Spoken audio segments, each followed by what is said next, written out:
Hey, it's Emma here. Just wanted to let you know what the team are hoping for in the race. Hi guys, CombinedYoutuber here.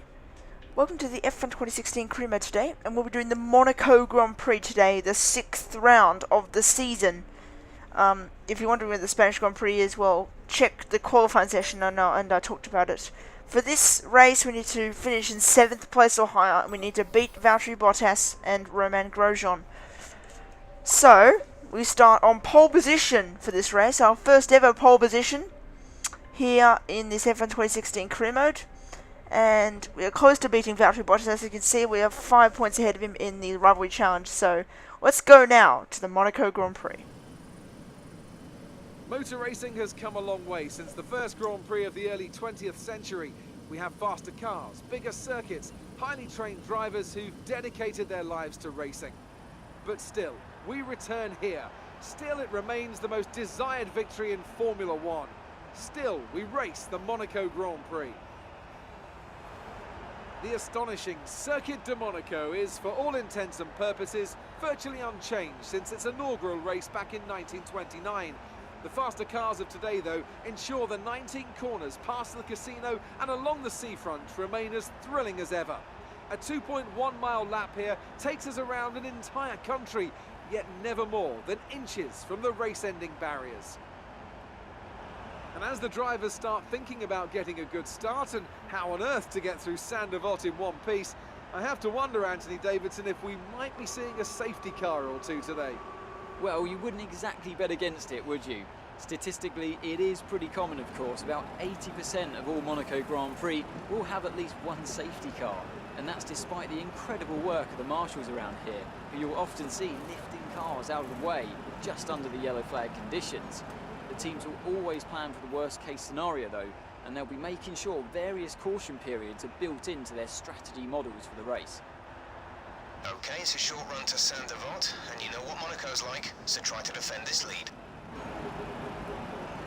So before the off, let's remind ourselves of yesterday's qualifying session with a look at the starting grid. It's Haas in pole position then, and Nico Rosberg completes the front row. Looking down the rest of the grid, we have Hamilton, Verstappen, Sebastian Vettel, and Raikkonen, Ricciardo, Alonso, Sainz, and Nico Hülkenberg, Button, Perez, Daniel Kvyat, and Massa, Grosjean, Wehrlein, Rio Haryanto, and Valtteri Bottas, Magnussen, and Palmer, Marcus Ericsson, and Felipe Nasser starts from the back of the grid. Now it's almost time to lights out, so let's go down to the track. So here we are on the grid for the Monaco Grand Prix. We are on the front of the grid for this race. And we are starting on the ultra soft tyre, of course, because that's what we qualified on. And we'll be changing to the super soft tyre. So let's hope this is a good race.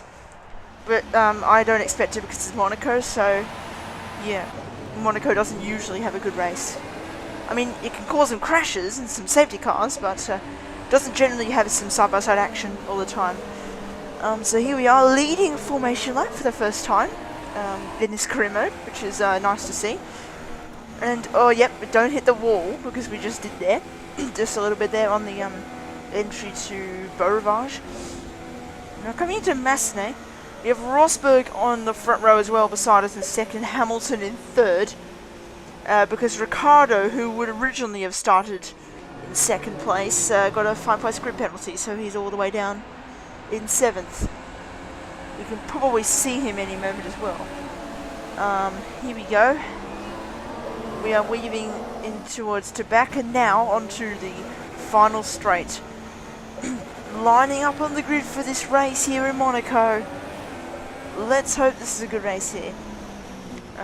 We are lining up on our first place grid slot, so we are actually going to stay on the grid with our tyres, which are warmed up, which will now be cold after about 40 seconds or so, or maybe 8 seconds, because the grid lines up in 8 seconds usually. And yeah, it's going to be interesting, just waiting for the people to line up, but of course we always skip it. And now, here we are for the Monaco Grand Prix, the 6th round of the season. It's away we go now for the Monaco Grand Prix. We have had a not a good start there. Coming down to turn 1, Rosberg moves to the outside into turn 1. He's going to go around the outside, and Rosberg takes the lead of this race. And now Hamilton moves to the inside into Barrage. Hamilton gets the move as well. Great move from the Mercedes into turn 1 and 2, and they both get the lead into turn 1. Verstappen was trying to challenge us as well, but we have dropped 2 positions into 3rd place. Rosberg leads from Lewis Hamilton. Then it's me in 3rd. We're going to try and go up the inside of Hamilton into the hairpin. That is not going to work in the slightest. And there's a yellow flag behind us, because there was a little bit of a blockage at the hairpin involving the Sauber of Felipe Nasser, who gets absolutely brake checked by the Renault. And I believe Jolyon Palmer and his teammate got involved as well. That's just the AI stupidity there. But now coming into Rascasse, the end of lap 1 of this Monaco Grand Prix. We've dropped down 2 positions, which is so unfortunate, because if we got a good start, we would have led to turn 1, maybe even kept just go do some defending for the Mercedes and try and win this race. But now we're going to fight for this top 3 finish. Verstappen behind us. We are all alone. We are in a huge gap behind to the Mercedes and huge gap ahead to Verstappen. But here is the replay of the start. You can see that we are on pole position, and yeah, Rosberg immediately goes beside us into turn 1. He goes around the outside, and watch the rest of this. As we are side by side up Beau Rivage, we had to back out of the move, and now Hamilton squeezes through. And now Verstappen on the inside, but we held it around the outside into Massenet. So it was a great start for both the Mercedes here in Monaco. And let's continue on with this race. Now into Mirabeau, here's where we went for this impossible move. I don't know why we even tried this, because that actually lost us time to the Mercedes, so we never called them again after that. And you can see the blockage as well with the Saubers. So yeah. Here we go, on to lap 3 of this Monaco Grand Prix. We're coming now into Portier and into the tunnel. Verstappen is all over the back of us as he heads down into the tunnel now. Here we go, through the darkness into the tunnel. Verstappen had a little look on the inside there into the Nova chicane, but he didn't quite get us there, which is quite interesting. Now coming into lap 4 of this Grand Prix. We're going way wide there into Mirabeau. That is going to allow Verstappen on the outside into the hairpin. We are side by side at the hairpin. Now coming into Portier. Is Verstappen going to get the move? Yes, he is. Round the outside into the hairpin. And on the inside of the Portier, Max Verstappen gets the move done. The AI are very, very aggressive in this game. That's awesome to see. We're now coming back up the inside of Max Verstappen into the Nova chicane. Are we going to get him back? Yes, we are. Verstappen spins just a little bit there and goes into the wall. And now coming into this chicane. Here is the replay of that incident, or that move slash incident slash crash kind of thing. Coming up the inside of Verstappen, we are side by side through Nova chicane, and Verstappen actually crashed into me there. So, very interesting. Very interesting piece of action there in this Monaco Grand Prix. Now lap 6, we come into the pit lane now for a new set of tyres. Obviously, it's going to be the super softs, I believe. So here we go, coming into the pit lane, and we're going to actually change the front wing as well, because I think we hit the wall somewhere. I'm not sure. It wasn't to do with the crash with Verstappen. It wasn't anything to do with that. But now coming out of the pit lane now, and there is the Red Bull. I believe there's actually Verstappen coming out ahead of us there. Yes, it is Verstappen. So coming out of the pit lane now, we are getting out ahead of that Williams of Valtteri Bottas. And now on to lap 7. We have come out in 15th place. From pole position, we're in 15th place at the moment. That's just very sad. Now coming into the chicane, absolutely nailing it. Now coming into Rascasse and into the final corner. We are very close to Max Verstappen as we head down into the final corner. Here we go, coming onto the pit straight with DRS open. Here we go onto the straight slipstream. Max Verstappen coming into turn 1. We're going to go up the inside of him into turn 1.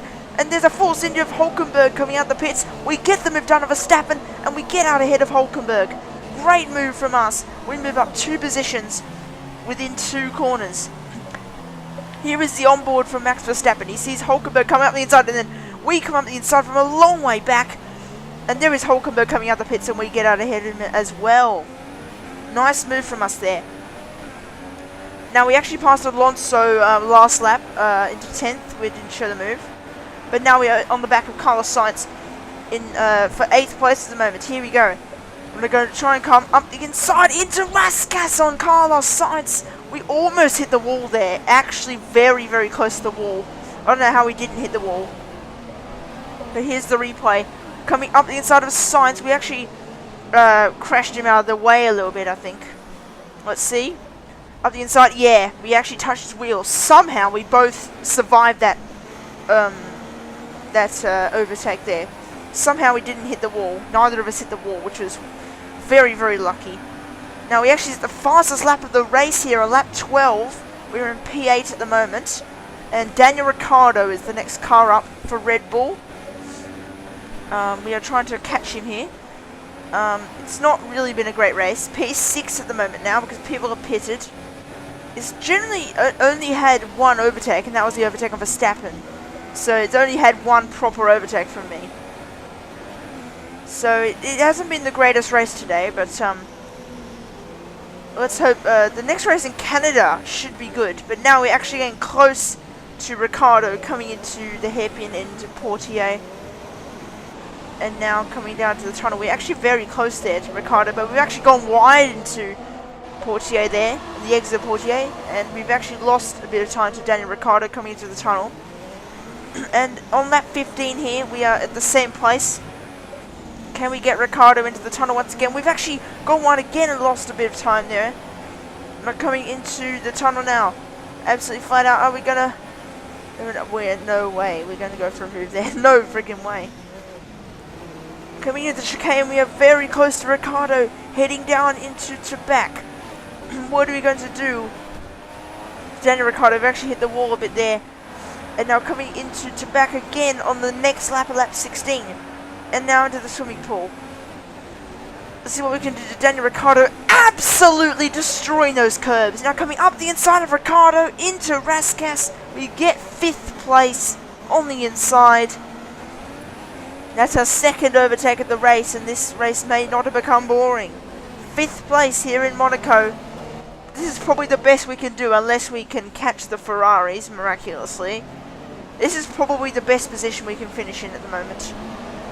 Because there was no way we're going to win from pole anyway, considering the Haas of the midfield car. So there was absolutely, I didn't think I was going to win from pole. I thought I was going to get like top 3 or top 5 or something. But here is Ricciardo trying to challenge us into the chicane. Doesn't quite get us on lap 18. And now coming into this corner. Coming into back. What are you going to do with what is Ricciardo going to do to us? As now we come around the final corner to start the final lap of this Monaco Grand Prix. 13 minutes into the video, by the way. And we've already started the last lap. Ricciardo with DRS almost gets us into turn 1. But we hold on to the position. And we have 5.5 seconds behind Ricciardo, so we are going to finish 5th place in this race if we hold on, if we hold off Daniel Ricciardo coming into this corner. Final lap of this race, coming into the Mirabeau. Ricciardo's still behind us as we head down into the hairpin. He's still behind us. Is he going to challenge us into the tunnel once again? I don't think so. As Rosberg wins the Monaco Grand Prix once again. And now coming into Raskas. Oh, going a bit wide there. Now into the final corner. And we finish in 5th place in the Monaco Grand Prix. A great result once again for our championship points. Ricciardo gets past us at the line. We finish in 5th here in Monaco. So from pole position, not so decent, but it's actually quite decent that we finished in 5th place after what we could have been on the podium or something. But 5th place, I'll take that.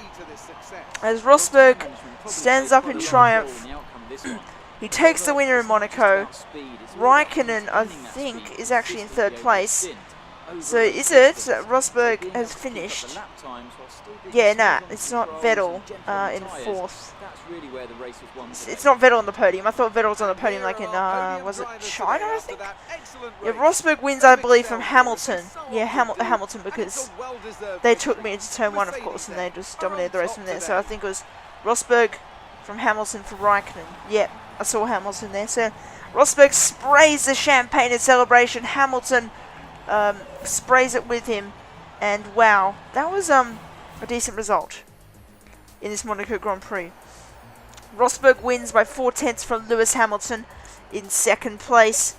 Kimi Raikkonen finishes in 3rd for Ferrari, ahead of Sebastian Vettel. Then it's me in 5th, then Ricciardo, and Carlos Sainz, a brilliant 7th for Toro Rosso. Fernando Alonso in 8th, Nico Hülkenberg, then Max Verstappen down in 10th. Sergio Perez and Jenson Button, Valtteri Bottas in 13th place. Pascal Wehrlein in 14th for Manor. That's quite decent from him. Very decent from Pascal Wehrlein. That's actually really good. Rio Haryanto in 15th, head of Romain Grosjean, our teammate. Felipe Massa, then Daniel Kvyat, Jolyon Palmer in 19th. Felipe Nasser, Kevin Magnussen, and then Marcus Ericsson in last place in the other Sauber. But next race is in Canada. That should be better than this race for sure. After this round of the World Championship, a lot more action is here's how involved in things Canada. look in the drivers' table. Nico Rosberg takes over the lead of the Drivers' Championship after that excellent result. Now then, Anthony Davidson, who was your driver of the day? That's got to be the Flying Finn. Wait, how many Flying Fins have we had now? Anyway, I'm talking about Bottas this time. Just great raw speed, and a good job in traffic as well. And now let's take a look at the constructors' standings. Mercedes have extended their lead at the top of the standings. There'll be plenty more twists and turns to come this season. I hope you can join us at the next race to see just who will come out on top. Anthony Davidson saying how many Flying Fins we have now. But Bottas has been marked the driver of the day. And we've had, I think we've had 4 Flying Fins. Hakkinen, Raikkonen, Bottas and Kovalainen. So Rosberg leads the championship now by 4 points from Lewis Hamilton. There's Ricciardo in 3rd, Raikkonen, then Vettel, then Verstappen, me, Valtteri Bottas in 8th, and Jenson Button, Romain Grosjean, Carlos Sainz, Daniel Kvyat, Fernando Alonso, Nico Hülkenberg, Felipe Massa, Kevin Magnussen, Sergio Perez, Pascal Wehrlein, Jolyon Palmer, Marcus Ericsson, Rio Haryanto, and Felipe Nasser. Mercedes lead by a massive 79 points now from Red Bull in 2nd and Ferrari. Haas in 4th. A long way behind. Williams in 5th. McLaren in 6th. Toro Rosso, then Force India, Renault, Sauber and Manor. Sauber and Manor are the only teams not to score points after Magnussen scored Renault's first points in Russia. And now here are our resource points. We have a 90% clean lap, interestingly, at Monaco. 81 resource points. And we are probably going to beat Valtteri Bottas in the rivalry challenge. Yes, we have. We have beaten Valtteri Bottas in the rivalry challenge there. That's our 2nd rivalry that we have won. And, yeah, hopefully in Canada we'll get a new rival. So we finished 7th or higher. We beat Romain Grosjean and we beat Valtteri Bottas. And we maintain our 15th or higher in the Drivers' Championship. I don't understand that one. Here was our career score. We drove 36 laps, weirdly. Practice session, we got a total of that, and then we got 7,485 of our weekend total. So we got 33,000 in our career score now. So hopefully you enjoyed this Monaco Grand Prix. We finish in 5th place to add 10 more points to our championship tally. See you guys on the Canadian Grand Prix next time out, which should be a really, really good race. And see you guys on my next video. Please like, comment, and subscribe. And click the bell button for notifications, of course, just in case you want to get these videos again. And goodbye.